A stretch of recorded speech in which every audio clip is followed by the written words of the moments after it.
welcome our new chamber members. We have a great list this morning, so let's get to it. Blinds for Every Size brings the best brands of blinds, shades, and shutters to Owensboro.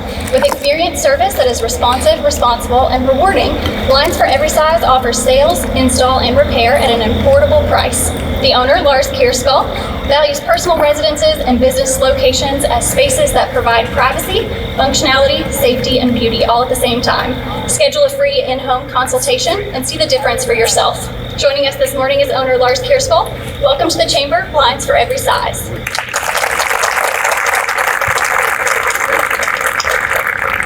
Counseling Connections, LLC provides outpatient mental health and substance use counseling services to families, couples, and individuals of all ages.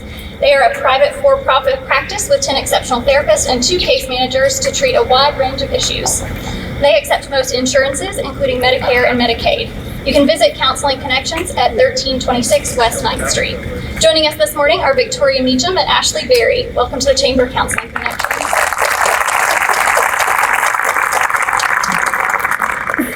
Crosscheck Quality Inspection has over 12 years of experience delivering resources to assist businesses and manufacturers to reach their highest standards in product quality. By providing highly qualified full-time inspectors to their customers, they have built a reputation as a dependable, proficient, and respected third-party supplier. They specialize in the areas of quality inspection, sorting, repackaging, rework, assembly, kitting, warehousing, product transportation, and staffing. Joining us this morning is John Thompson. Welcome to the Chamber, Crosscheck Quality Inspection.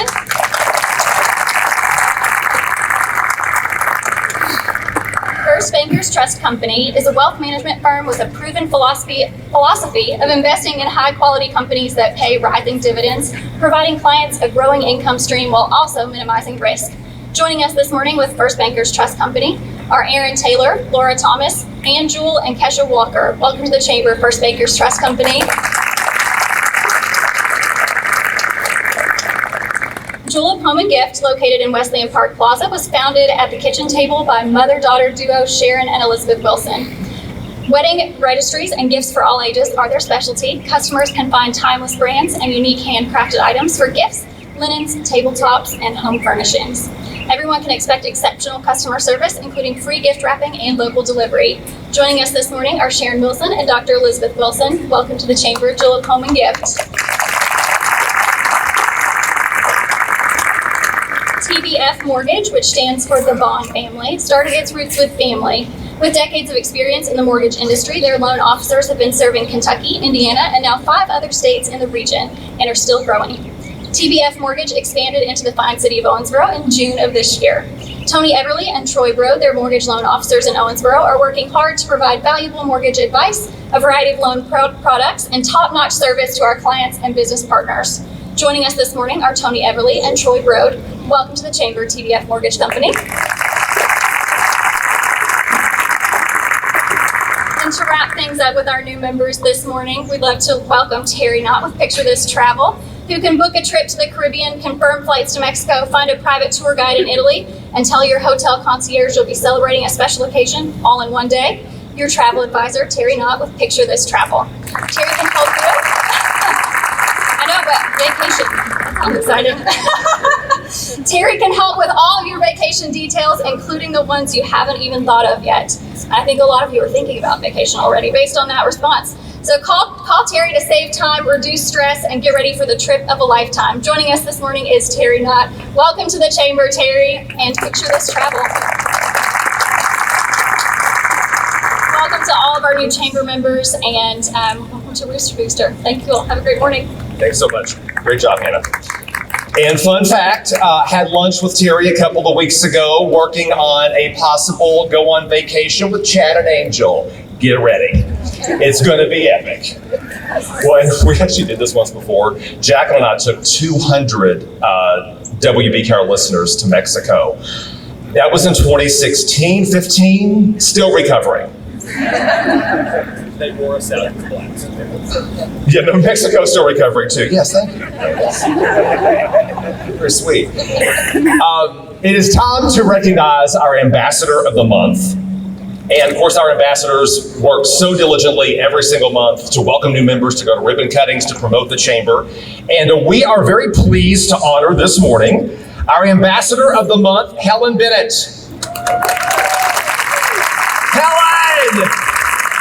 And this is really cool too. So what we're going to do, since you're Ambassador of the Month, making a $50 donation to Pathfinder Den Food Pantry in your honor. How about that?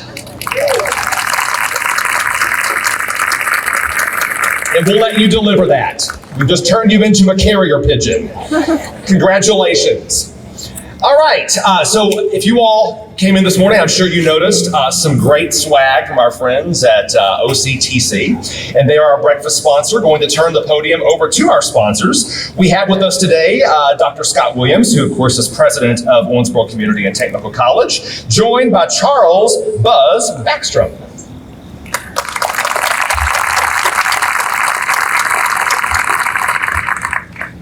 Thank you, Chad. Good morning. Welcome to Rooster Booster. Well, y'all can do better than that. Good morning. There you go. It's a gorgeous morning. Glad to be here this morning. OCTC is truly excited and proud to sponsor today's event. I want to thank you, Candace, for the opportunity. We always look forward to updating all of you on the happenings at Owensboro Community and Technical College. OCTC's continued commitment to our mission, which is improving our community's economic development and competitive advantage by providing high-quality, world-class learning experiences through career degree programs, workforce development, and transfer to baccalaureate degree programs, is made possible only through the dedication and hard work of so many people, many of you in this audience. And I want to take a moment to just recognize or thank a few of them. First, I want to thank our outstanding faculty, staff, and students. They are really the heart of our college. We're fortunate to have an excellent board of directors chaired by Mr. Buzz Backstrom, helping to lead OCTC to even greater heights. I want to thank our foundation board for their support and for all the work and the tireless work they do for our college and our students. I want to especially thank and recognize our higher education partners, Brescia University, Kentucky Wesleyan College, and WKUO for making Greater Owensboro a college-centered community. Furthermore, I want to thank our area superintendents and their staffs for making our community really one of the leaders in dual credit education in the Commonwealth.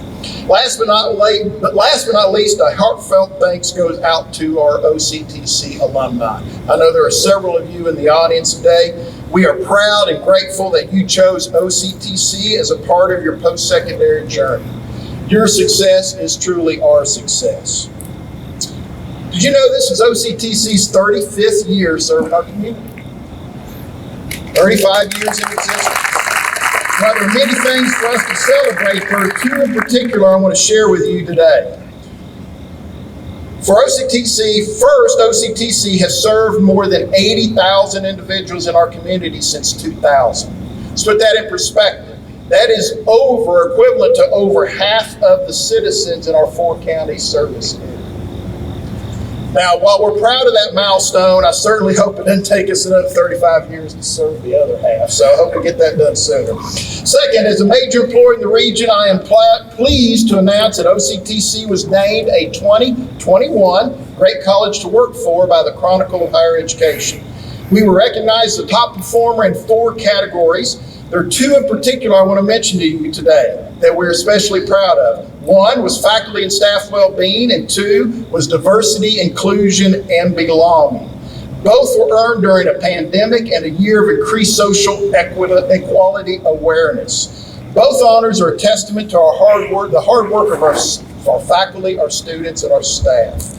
Both of these demonstrate our commitment to improving our region's economic competitive advantage by creating and maintaining a talent pipeline. By focusing on diversity, equity, and inclusion, we are working to ensure that all community members can take advantage of educational opportunities, and we must engage and attract individuals from diverse backgrounds. 2 recent examples of this include our first graduating cohort of Go Females. This is a partnership with UniFirst in which the program provides underrepresented incumbent workers the opportunity to achieve an industrial maintenance degree in a work and learn model while they're working full time. The other example is a partnership with the Owensboro Black Expo and piloted with Owensboro High School this fall, in which we implemented an academic career exploration mentoring program called ACE for underrepresented minority high school students. Some of those members of that first cohort of 20 ACE students are with us today, and I would ask that they would stand and be recognized. I encourage you to introduce yourself and visit with these future leaders in our community. The ACE program will expand to Davis County Public Schools next fall. OCTC's intentional focus on diversity, equity, inclusion is already having a positive impact, with fall 2021 enrollment showing an increase of over 100 more underrepresented minority students at OCTC. So, we're proud of that. The successful talent pipeline also requires graduates to be, 1, aware of available career paths, and 2, understand the professional behaviors or soft skills critical to success in the workplace. To facilitate this, OCTC has initiated, or we have implemented, an experiential learning center, in part funded through a $2 million U.S. Department of Education Title III grant. We're fortunate to have our grant project evaluator, Mr. Ed Maggart, with us visiting the college this week, and he's here with us today. So Ed, thank you for being here this morning. The Experiential Learning Center supports students, faculty, employers through experiential work-based learning. It also engages educators and employers in collaborating on experiential learning and provides wraparound career services in career exploration, development, and placement for our students. The Experiential Learning Center has increased the number of students engaged in both career exploration and placement and internship or work-based learning opportunities. Through its new Handshake software program, students will have additional opportunities to engage with local employers. There's a flyer at your table that describes that program. I encourage you to visit with our Experiential Learning Center staff sitting right up here front. Ms. Helen Bennett heads up that center, and so they would love, if you're interested in how to engage with our students in that program, encourage you to do that. In addition, the Experiential Learning Center and our first year experience courses uses the I Am Job Ready program to train hundreds of students annually to ensure that OCTC graduates gain the professional and soft skills necessary to be successful in today's modern workforce. In the first 2 years, the Experiential Learning Center has already improved student outcomes. The number of faculty offering experiential learning opportunities has increased by 70%, and our fall-to-fall retention percentage is up by 5%. In closing, OCTC remains committed to enhancing and sustaining our region's talent pipeline, whether that's directly into a career or through transfer to a university. By working together with each of you, we can ensure our community's economic development and competitive advantage creates better lives for everyone. Welcome, and we hope you enjoy this morning's Rooster Booster program. Thanks, Scott.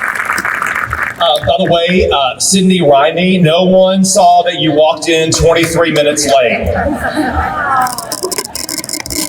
No one noticed that. But we're glad you're here. All right, it is time for our monthly chamber update. And of course, with that, our president and CEO, Candace Brake. Sydney, I was totally going to let you off the hook on that one. By welcoming several of our special guests we have with us today. Majority Caucus Chair, Kentucky State Representative Suzanne Miles is with us.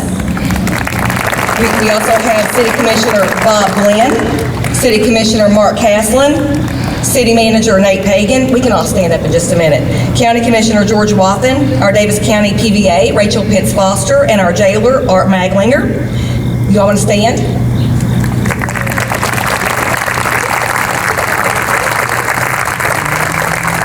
We also have school board members Michael Johnson and Jeremy Edge, and Michael's also on the board of directors for the chamber. Thank you. And Dr. Matthew Constant, superintendent. Other special guests today, for the first time at a Rooster Booster, the WKUO new extended campus director, Dr. Derek Strode is here from Bowling Green this morning. Dr. Strode, thank you for being here. And our friend Hank Mangeot is here from Louisville for AT&T. Hank, glad you could make it last night. Good to see you. And then Gil Mitchell from Senator McConnell's office is here. And I believe this is Gil's first Rooster Booster. Gil, thank you for being here this morning. And Dr. Thompson will introduce Rick Smith, but we're glad Rick is here today as well. I'm sure you'll introduce him later. And then one more special guest. You all know that I got about 1,000 cousins, and most of them that you all know are Caslins. But every year in the Ward family here, we have a thing called Paul Week. And it's always this week in October. And my cousin Paul comes in from Richmond, Virginia. Well, this year we had Rooster Booster. So Paul is here with us this morning. He's here registering at all of the chamber members for his wedding. Sheila's actually registering, but Paul is here accompanying her. So Paul, would you stand up? Paul Ward from Richmond, Virginia. He's with the Caslin family, but that's what we do. Thanks for being here, Paul. Bright and early. I'm sure last night you got to bed really early.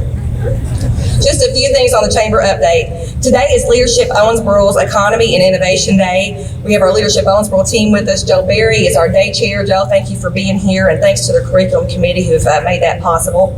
Our Cyp Costume Drive that Chad will talk about in the closer.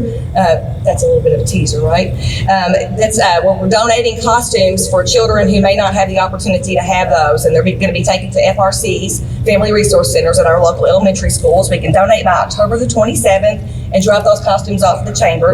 And CYP also has a Yappy Hour next Thursday. That's where you bring your dogs out on the porch at Miller House, hang out, do whatever. If you don't have a dog, I do have a beagle. She's pretty lethargic, but she's always up for a trip.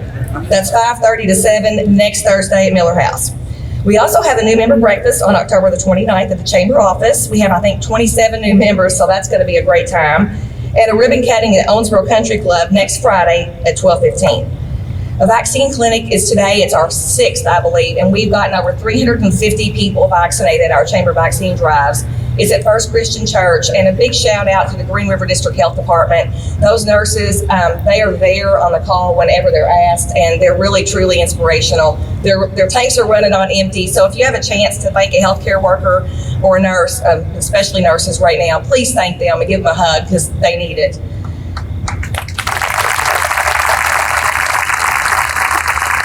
In the next 2 weeks, we're going to be embarking on our community priorities, and that's every 2 years when the Kentucky General Assembly goes into a budget session. Our community comes together and we articulate common community goals. And that's as a response. A couple of decades ago, people would say, we just can't help Owensboro because everybody wants something different.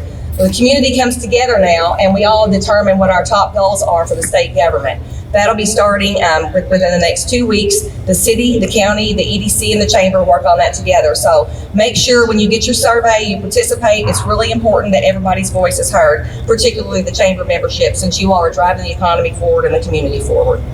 At your table, you have the Chamber Matters. And on the back page, we have the member renewals. Those are the members, the businesses, the individuals in this community that are investing in our economy. Make sure you take a look at those renewals and do business with chamber members. Those are the people that are truly investing in you and your organization, and it's always good to invest back in them.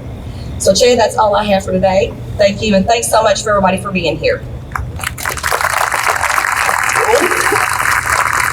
Tremendous featured speaker with us today. And to make those formal introductions to you, we're going to welcome up our board chair, Clay Ford. Thank you, Chad. Good morning, everybody. Another beautiful morning. We've been so lucky. We're glad to have you all here. I am honored to introduce our guest speaker this morning. Dr. Aaron Thompson is a passionate advocate for higher education. I love the way his bio starts out. I would also add that he's a highly effective advocate as well. Very inspirational. I'm really glad that we get to hear from him this morning. As a first-generation college student from rural Clay County, Kentucky, he experienced firsthand the transformative power of a college credential. As president of the Kentucky Council on Post-Secondary Education, he works to ensure all Kentuckians have equal opportunity to improve their lives through post-secondary education. Before taking the helm of CPE, Thompson served as interim president of Kentucky State University, CPE executive vice president and provost, and faculty member and administrator at Eastern Kentucky University. He has extensive leadership experience within the private and non-private sectors and is a highly sought-after national speaker. Dr. Thompson has authored or co-authored numerous books and peer-reviewed publications on diversity, cultural competence, first-year experience programs, retention, and student success, among other topics. In 2019, he was inducted to the Kentucky Civil Rights Hall of Fame. Thompson received his doctoral degree in sociology from the University of Kentucky with an emphasis on organizational leadership. He earned a master's degree in industrial sociology from the University of Kentucky and a bachelor's degree in political science from Eastern Kentucky University. Please give a warm Rooster Booster welcome to Dr. Aaron Thompson.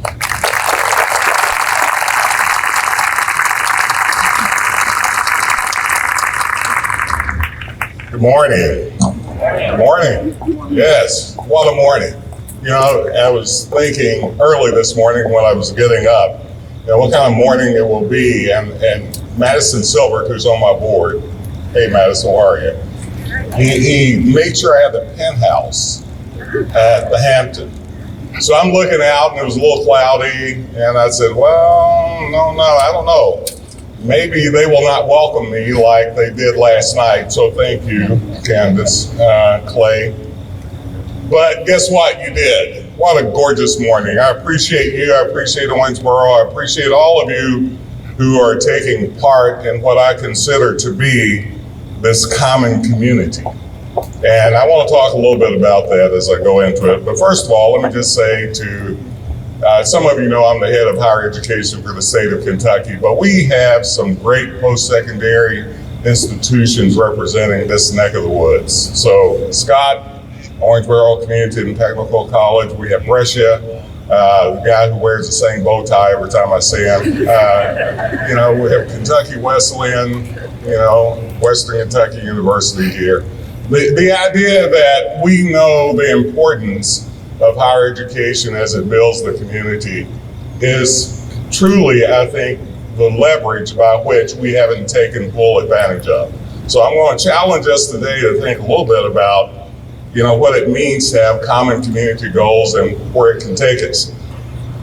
So much of what I do comes from a place that is hard to describe, but I'll try to do it in about 30 seconds. My father was an illiterate coal miner. He had no education whatsoever, wrote his name with an X. My mother was the educator of the family. She had an 8th grade education. You know, thus I'm a first generation high school student.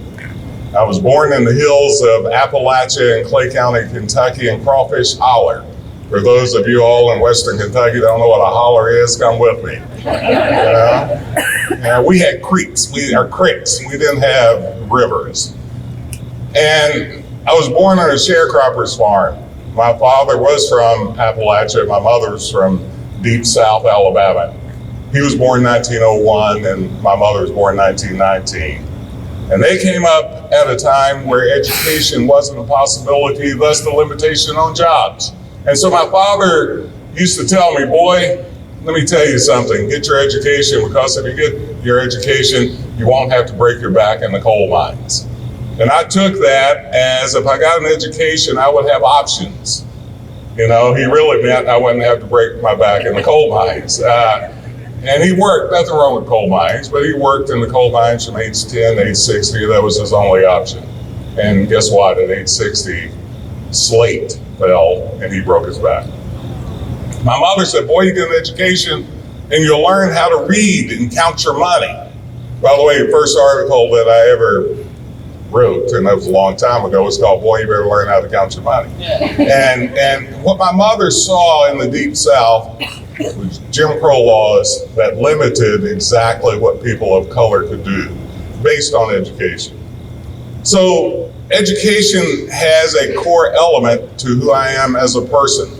Who I am professionally surely has to come from a deep value set, as I'm sure you're the same way. You know, you don't do what you do just simply because you make money. You do what you do because you believe that it has something deeper than money. And that's clearly where I come from. I have so many pieces of the story to tell you, but so little time. And so I'm going to tell you the story that I think we need to actually be moving toward as a community. In higher education, when I took over, one of the first speeches I made was that we're going to have to do business differently. We're going to have to think about what we're doing in ways that we've never really thought about it, and we have to do something else beyond thinking about it. We have to do it. We've complained in higher education for so long that our K through 12 system hadn't done what it needed to do to prepare students for us to have to do what we need to do. You know, and K-12 complained to the early childhood that you haven't done enough and the families haven't done enough, and employers have complained to higher ed that we haven't done enough. And so being a good Kentuckian and liking bourbon, you know, when I took over KSU, I remember I brought in 100 employers from around the area, and I said, okay, you say we're not doing enough, tell me what you want us to do. That's when I realized that they didn't fully know. They just they knew we needed to do something differently. And that was enough information for me when I took over higher education, knowing that we were going to have to shape the lay of this land and create a new conversation. In other words, I know of no student that has ever, in my 30 plus years in higher education, that ever came to higher education that did not want to improve his or her life. And especially the younger folks, I knew of no student that didn't want a job afterwards. So we have to think about that with the end in mind, but we also have to think about it with the beginning in mind. So I tell people that for us to have a great higher education system in Kentucky, we have to have a great early childhood system. For us to do what we need to do, we have to build a pipeline. I call it a process, a pipeline, a pathway, but we have to focus on the potholes that we've had. Scott, I'm so glad you all are focusing on all those potholes, and that's been equity in education. So where we're coming from then in higher education is simply this, and I'll give you some numbers here in a few minutes about how well we've done or how well we haven't done, and some of the things that we need to do. One of the things that we had to think about is how do we see ourselves providing for the needs of the workforce, the needs of the communities you're talking about. We had so many jobs that we couldn't produce enough credentials for. So we worked on that. We worked on producing credentials to get people immediately in the workforce, and we worked hard to get it done in a way that they could get this education free. So if you look at our Work Ready Scholarship, if you look at our dual credit process, that's what we're doing. But we had to think about it more long term, because if you look at the return on investment reports that CPE provides, when you look at what's the long-term sustainability of these jobs, we had to develop those short-term credentials in a way that they were stackable to help people skill up fast and move into the workforce at a longer term, making the kind of dollars they need to make to support themselves and their families. So let me make this statement before I go on. I'm a statistician by trade. I taught stats for years in college, graduate level, and undergraduate level. And I can tell you, I've run enough analytics to know this. The most direct correlation between a strong, sustainable economy is a strong, educated workforce. And the most direct correlation to a strong, educated workforce is a strong higher ed system. Did you know that? So we've got to think about building this community with all of that in mind. If you work on pieces, it's in silos, you will not get where you want to go. It has to be a part of that pipeline and pathway. It has to be the process that we include in the system. So what I did at the Council on Post-Secondary Education was to really, I said, if I'm going to do this for all of higher ed or talk to all of higher ed about doing it, and where the rubber meets the road is in Scott's shop. The rubber meets the road not in my shop. I just kind of help inspire people to burn rubber, right? But it has to come in a way that we see all of these things fitting together. So I had to start with my shop. So I took my entire budget, started at zero, and reformulated what we were doing. One of the areas that I knew we needed to do was to stop blaming P12, so we build a P20 shop. We call it the Education Continuum, where we brought people from the K-12 community to work in my shop to build that pipeline, to look at those potholes, to find out where we're losing kids in these transition periods of time, and to do what we need to do. And we hired a person, people to lead that process. Did you all know we only had 50.5% of all of our students graduated from high school going to college? We can never have sustainable employment for you. We can never build your educated workforce for you to do your jobs until we do better there. So it's not us pointing, superintendent, about what y'all are not doing. It's about us being with you to help you do what you need to do.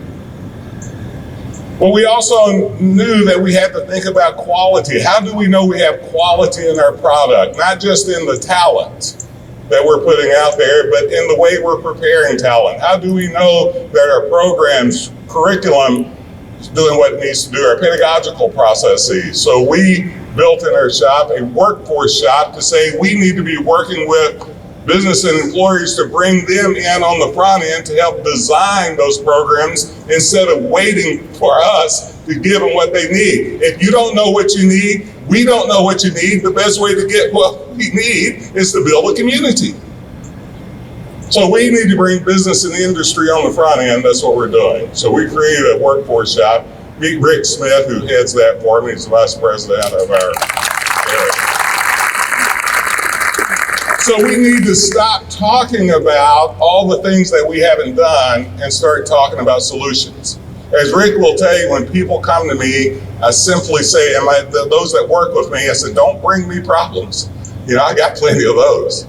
Bring me solutions. If you haven't thought about the solution and able to bring me a set of solutions that we can discuss to get to the end we need to get to in a more expedient manner, then you probably aren't good at your job, right? That's the thing we need to think about. So we reformulated what we were doing. And so let me tell you a little bit about what we've done in higher ed in the last few years that I'm proud of. Let me first of all say, all of our elected officials, you know how much I love you. Last year we got funding in higher ed for the first time in 13 years. Thank you. That's wonderful.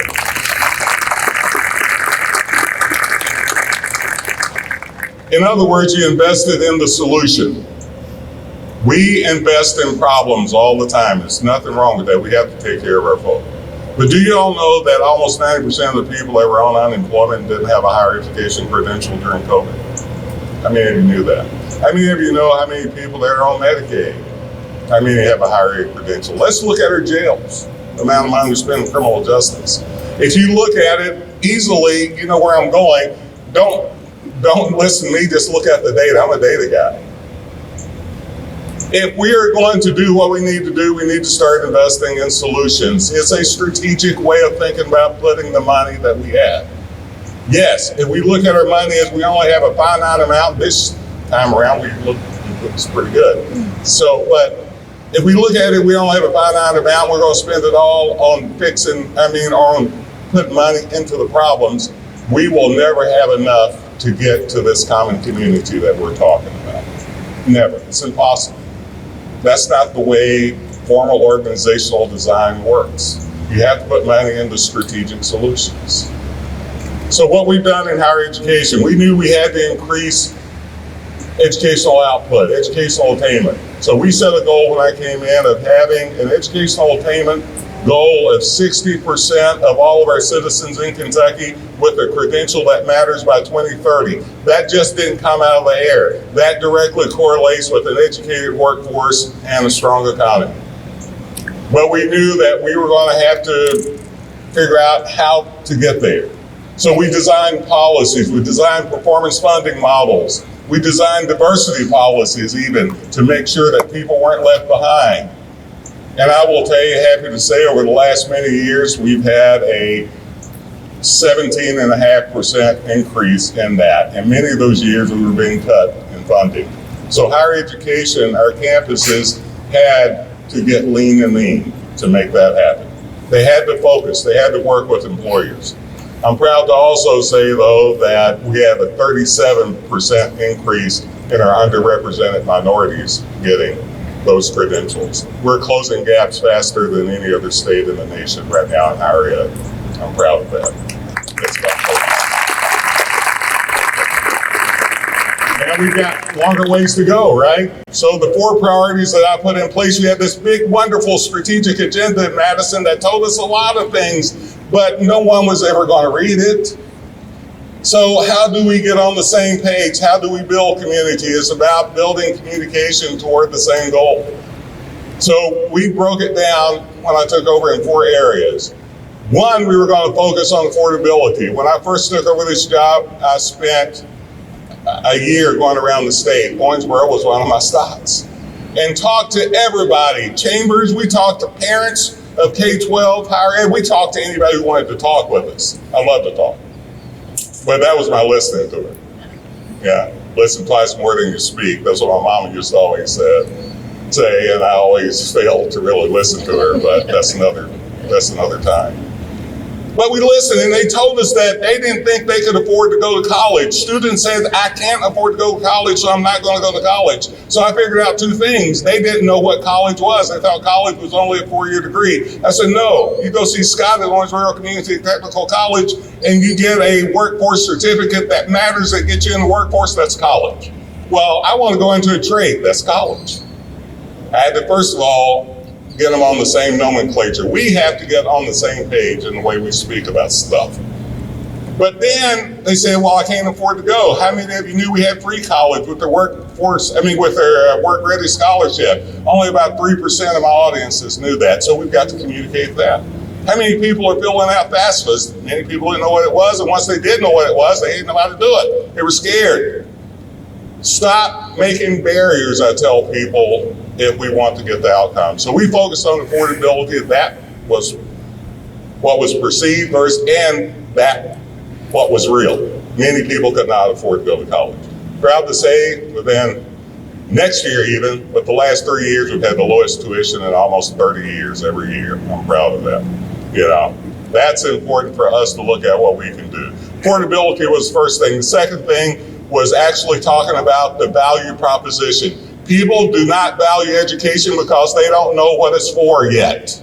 That sounds silly, but it's the truth, because if they knew it led to a strong, sustainable job, then they would value it more. So we created a value propositional process that talked about the value of higher ed. We put out there and showed that how much more money you make, how much better health that you have, how much more civic engagement that you have, how much more mental health that you have. And that's something we need to think about, by the way, in a whole nother way. So the third quickly was about getting more degrees and credentials in the workforce, but we could not leave people behind in doing it. So we had to focus on geography. We had to focus on race and ethnicity. We had to focus on gender. We had to focus on all, because we have enough data that tells us that we're not preparing at the level we need to.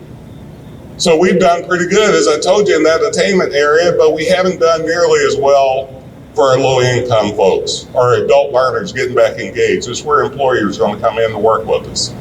I happen to be the chair of Corporate Baptist Health, and I tell you, the amount of needs we have in healthcare is huge. Many of you here know that. So we've got to focus on the pipeline very intentionally.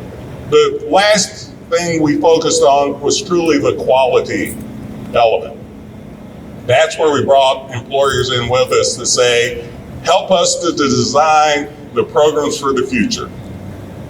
We're just starting this, and we're going to need your help to do that, to build that community. We're going to have you tell us what's good with us, but it has to be done together. If you do it by yourself, higher ed probably won't listen very well. If higher ed does it by themselves, you probably won't listen very well. It has to be a part of a community. And that's what we're going to focus on to make sure we get there. Now, I'm going to run out of time here in a second, but I want to kind of end on these positive notes. We talk a lot about COVID and learning loss. There will be some, no doubt. Anybody that says there's not learning loss just haven't paid attention. Yes, academic learning loss, but we're also losing the social, emotional elements of what's going on. We've got to get business, industry, peers more involved in building up the community with those social, emotional, cultural elements that help students to know that they've got support. It's way beyond academics. We were having mental health issues before COVID, growing so fast we couldn't count it, and we know it's grown even more. We know women will be displaced from the workforce because of COVID. So what are we doing about it? My argument then is let's not wait for all the data to come in before we think and work on solutions toward innovation. That's the key to us getting where we need to go. That's crucial. Let's not leave anybody behind. The idea that this is not truly about just the value set we have. This is truly about what the kind of outcomes that we want for this state. I love this state. We're 44th though in poverty. The only way we're going to change that is to really focus on how we build this kind of community you all are working toward for all of Kentucky, even my Appalachian community I love so well. It's about not leaving anybody behind in West Louisville, nor is it about focusing purely on those that we can claim success with. It's about focusing on those that we in fact left out of success in the past. Think about what you're doing. Think about helping us do what we do. Let us help you to do what you do. For me, I am very honored to be the head of higher education and represent a state I love so well. I'm very honored to be on this dais and this wonderful atmosphere here in Owensboro, to meet such great people. I hope you all invite me back again. I appreciate you. Have a great Rooster Booster for the rest of this and the future Rooster Boosters, and I look forward to seeing you again. Thank you. Dr. Thompson, thank you so much. Okay, so Candace mentioned this earlier in the Chamber update, but the Chamber Young Professionals are doing this really cool Halloween costume drive to make sure that the kiddos in the area here who possibly they can't afford a Halloween costume, at least they have one, right? So we're looking to folks to help us out. So to get you in the Halloween mood, we have just the way to do it. And Buzz, I feel like I have to apologize to you. Sometimes the person sitting in that seat has to help me get dressed. I know you didn't sign up for this. It just happens sometimes. And let me get my merce. Hold on. Jacqueline, if you could please come up too. I know it's not the big old music festival, but I need your voice. So come up here to the podium. I need your help. If you could take that out of the hairnet for me, that'd be great. Thank you, Buzz. Yes. Okay. So Hannah, you're going to work the phone. Now, what we're going to do. Hold on. I'm going to sort of transform myself into a mad scientist, which, let's be honest, isn't a stretch. Okay, hang on one second.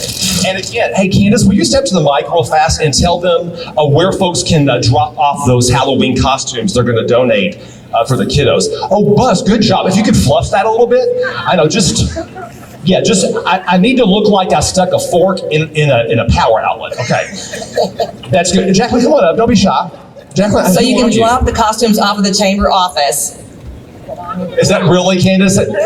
Could you give them some more details, like when's the timeline, et cetera, and how the costumes are going to be distributed? Happy to serve. Figuring out. Okay. Do you need us? All right, so costumes can be delivered to the chamber office by the 27th. These are going to go out to several of our family resource centers in the community throughout OPS and Davis County Public Schools. So we're very excited to be able to partner with our local public schools. And nothing to see here. Keep talking. So we've got Brett's Apple Pay on his phone now, I think. So can we pass this stuff while we're up here, or do you want to pass it home? Let me get into position. This is good. Jacqueline, you'll be my background vocalist. That'll be great. Yeah, story of my life. No warning, by the way. A text message, a call. Jacqueline, nothing. you're a professional. Go with it. Okay. How do I look? By the way, I would like to thank my costumer, Buzz. Tremendous work. At the very least, you're probably going to not get an Emmy. Oh, this is good. Okay. To get you in the Halloween mood, let me pose. And you may be a background vocalist, so just get ready. I was working late one night when my eyes beheld an eerie sight. For my monster from his slab, he began to rise, and suddenly, to my surprise, Jacqueline, he did them all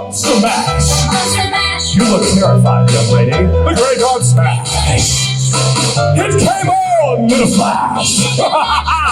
He did the monster mash. Now from my laboratory in the castle east to the master bedroom where the vampires feast, the ghouls all came from their humble abodes. Hello, friend, to get your jolt from my electrodes.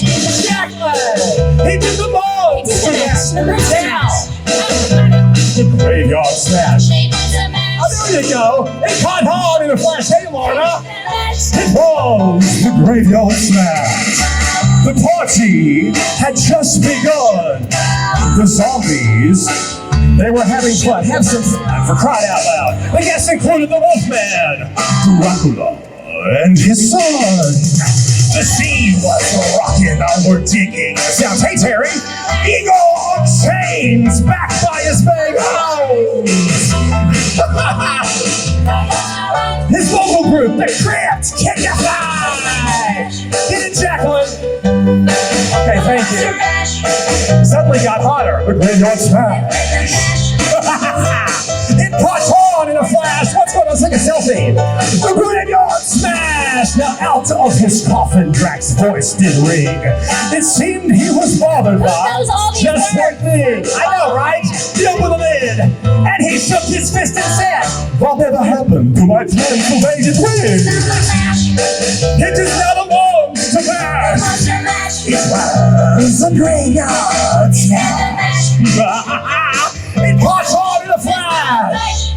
It was the monster mash. Now my monster mash, it is the hit of the land. And I just forgot the words. Oh, I got it. For you the living, this mash was meant to. When you get to my door, Helen, Ambassador Month, tell them I sent you. And you can monster mash.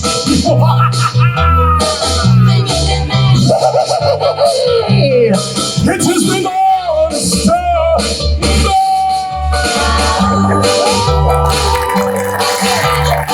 Now, donate some costumes for kiddos who don't have them.